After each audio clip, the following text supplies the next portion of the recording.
In Nepal, we've been working with our partners to respond to people affected by the earthquake in three different districts in South Lalitpur, in Dading, and in Okhaldunga.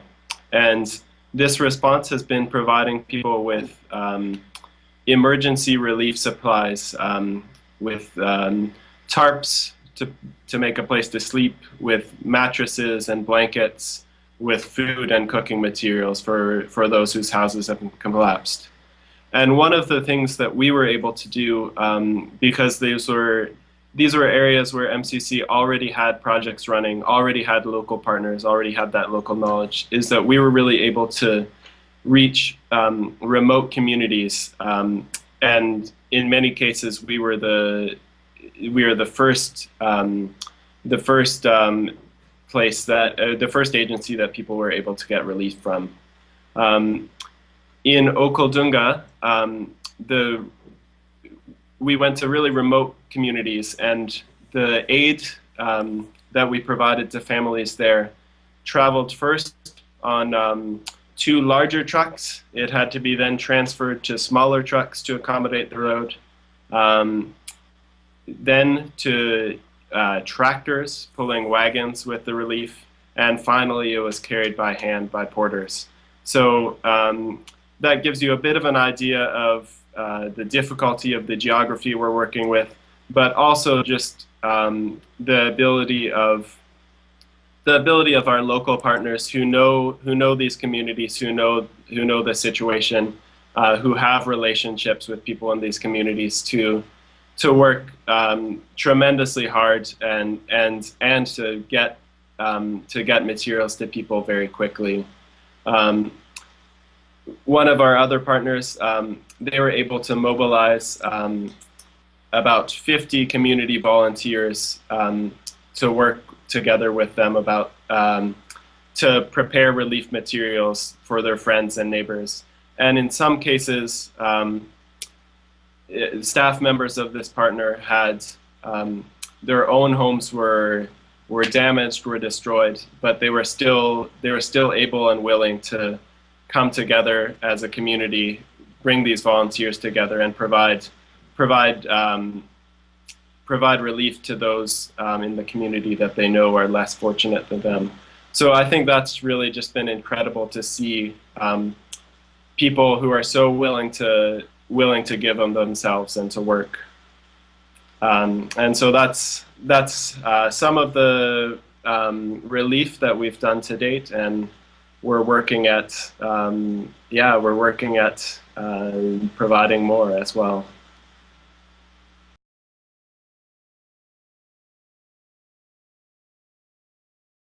Right away, like after the earthquake happened, we started hearing from our partners, Nepali organizations, about the needs in their community and about their deep desire to respond. And so it was really a good feeling for us to know that donations are coming in and are still coming in, because we can respond with them to meet the needs, especially of highly vulnerable communities.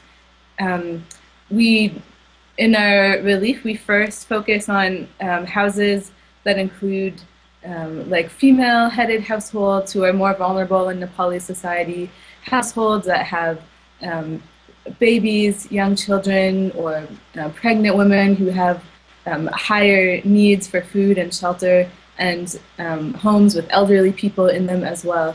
And so the donations mean that we, through our Nepali partner organizations, can reach out and can meet these needs.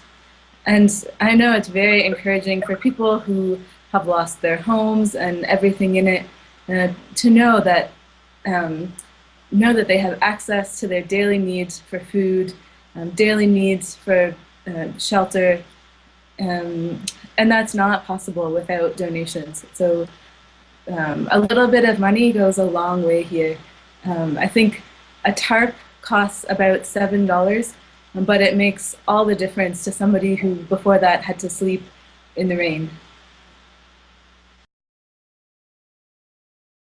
MCC has had an established presence in Nepal since the 50s. So we've been here a long time, have lots of connections, long-standing partnerships. And we're not going anywhere anytime soon either. I mean, right now the focus is really on immediate relief, providing food and blankets, tarps. But a year from now, many people will still be struggling, and we want to be able to have the resources to continue to respond, to help people recover their lives, build back, develop strong ways of supporting their family again, and developing their communities again. And so we really encourage people to support the immediate relief now, but also think about how can they continue to support relief in Nepal after the media coverage is over. The needs will still be here. We'd also like just to say a big thank you to those who have been supporting MCC, both through donations and through prayer and through kind words. So we've felt a lot of support here in Nepal, and we want to say thank you for that. And yeah, it's been really incredible to be a part of this response and see how that connection can be made through from people in North America through to our partners who have worked incredibly hard in this situation. So a big thank you to everyone. Mm-hmm. Yeah, we were living in downtown Kitchener on Queen Street before we moved to Kathmandu. So it means a lot to us to know that our former community is still very involved in supporting the work that we're involved with here.